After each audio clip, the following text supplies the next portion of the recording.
খুলনায় এক শিক্ষকের নির্মম নির্যাতনের শিকার হয়েছে ৯ বছর বয়সী এক শিশু।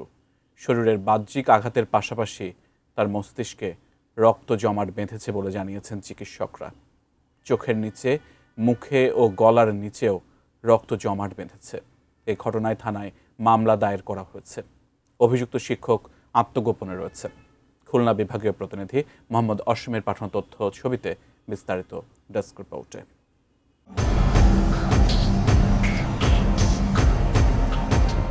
খুলনা মহানগরীর সোনাডাঙ্গা থানার হাসানবাগ এলাকার মুদি ব্যবসায়ী মোহাম্মদ ওমর ফারুকের একমাত্র ছেলে ইসমাইল শিকদার, বয়স মাত্র ৯ বছর।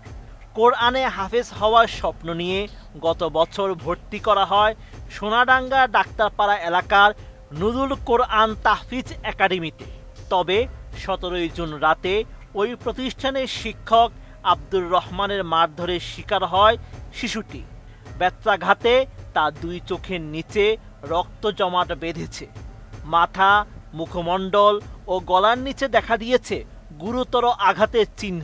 আঘাত করার পরে আমাদেরকে জানায়নি, পরিবারের কেউকে জানায়নি।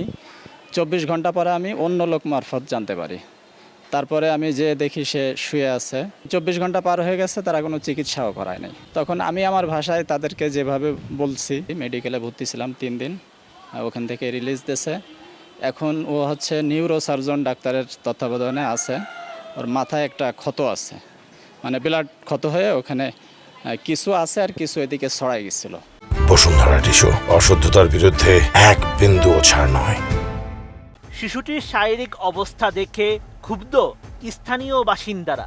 তারা নির্যাতনকারী শিক্ষকের দৃষ্টান্তমূলক শাস্তির দাবি জানিয়েছেন। ধর্মের আড়ালে যে এইভাবে মানুষ আমাদের যে শিশু নির্যাতন করে থাকে, আসলে এটা সমাজের মানুষের চোখে খুবই কষ্টকর এবং এর দৃষ্টান্তমূলক আসলে শাস্তি হওয়া উচিত। মর্মান্তিক একটা ঘটনা, কারণ একজন এই থেকে শিক্ষক থেকে আসলে আমরা এগুলো চাই না।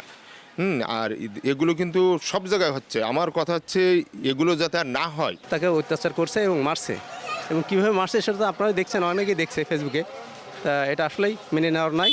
ছোট্ট একটা বাচ্চা মানুষ পড়াশুনো করে, ওইটুক বাচ্চার পর এইভাবে মাস্টার যে নির্যাতন করছে, আমরা সরকারের কাছে একটাই এলাকাবাসী দাবি করি যে এমনভাবে যেন কোনো নির্যাতন কোনো মাস্টারটা হয় না। এটা আইন ব্যবস্থা না নিলে আমাদের সমস্যা হবে না, পরবর্তীতে আরও মানুষের লোক এরকম করবে।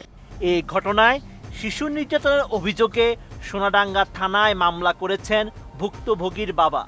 অভিযুক্তকে গ্রেপ্তারে অভিযান অব্যাহত রয়েছে বলে জানিয়েছে আইন শৃঙ্খলা বাহিনী। মাদ্রাসার শিক্ষার্থীকে নির্যাতনের ঘটনার সাথে সাথে আমরা ঘটনাস্থলে উপস্থিত হয়ে প্রথমে আমরা যে আসামি, যে শিক্ষক, তাকে গ্রেপ্তারের চেষ্টা করে। সে ওই সময় পলাতক ছিল। পরবর্তীতে আমরা যে ভিকটিম, তার বাবার সাথে কথা বলে তার বাবা থানায় আসার সাথে তিনি একটা এজাহার দেন।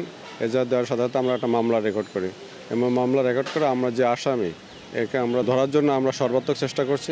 নুরুল কোরআন তাহফিজ একাডেমিতে গিয়ে জানা যায়, প্রায় ২ বছর আগে ভাড়া করা একটি ভবনের প্রতিষ্ঠানটি চালু করা হয়। কোনো নিবন্ধন ছাড়াই পরিচালিত এই মাদ্রাসায় বর্তমানে ২০ জন শিক্ষার্থী অধ্যয়ন করছে। তবে অভিযুক্ত শিক্ষককে সেখানে পাওয়া যায়নি। প্রতিষ্ঠানের অপর এক শিক্ষক জানান, ঘটনার পর তাকে অব্যাহতি দেওয়া হয়েছে। এটা অত্যন্ত অনকারজনক একটা ঘটনা, অনাকাঙ্ক্ষিত একটা ঘটনা ঘটে গিয়েছে। পড়াশোনার সময় তাকে ধরতে গিয়ে দেয়ালের সাথে মাথা আঘাত খায়। ঘটনার পরে যিনি ওই সম্পৃক্ত ওস্তাদ ছিলেন, তাকে মাদ্রাসা থেকে বরখাস্ত করা হয়েছে, অব্যাহতি দিয়ে দেওয়া হয়েছে। থানায় যে সিদ্ধান্ত পরবর্তীতে নেবে এবং এলাকার মুরব্বীরা যে সিদ্ধান্ত নেবে সেই অনুসারে সামনে পরিচালনা হবে। একটি শিশুর উপর এমন নৃশংস নির্যাতনের ঘটনায় ক্ষোভ ছড়িয়ে পড়েছে এলাকা জুড়ে। অভিযুক্ত শিক্ষকের সর্বোচ্চ শাস্তির মাধ্যমে শিক্ষা প্রতিষ্ঠানে শারীরিক নির্যাতনের সংস্কৃতি বন্ধ হবে, এমন প্রত্যাশা অভিভাবক ও সচেতন নাগরিকদের। Desk report, ATN news.